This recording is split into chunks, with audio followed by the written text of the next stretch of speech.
Hello দাদুরা, আমরা সকলেই কেমন আছেন? আশা করি ভালোই আছেন।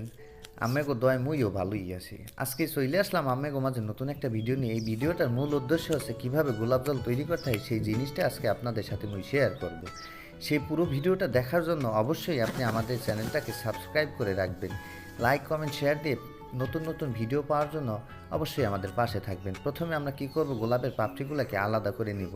কারণ যদি আলাদা করে না নিই তাহলে তো সম্পূর্ণ গোলাপ দিয়ে তার গোলাপের জল বানানো হইবে না। আমাদের দরকার পাপড়ি, সেই পাপড়ির জন্য আমরা কি করব, পাপড়িগুলোকে আলাদা করে নিব।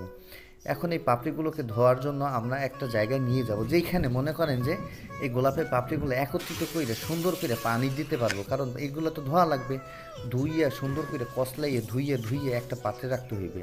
এই পাত্রে রাখার পরে এখান থেকে পাত্রটা যখন এই পাত্র থেকে যখন পানিতে নিংড়েই পড়বে, নিংড়েই পড়ার পরে আমরা গরম একটা পাত্রের উপরে একটা সুন্দর করে কাঠের বাক্স দিয়ে দেবো। সেই বাক্সের আশেপাশে কানায় কানায়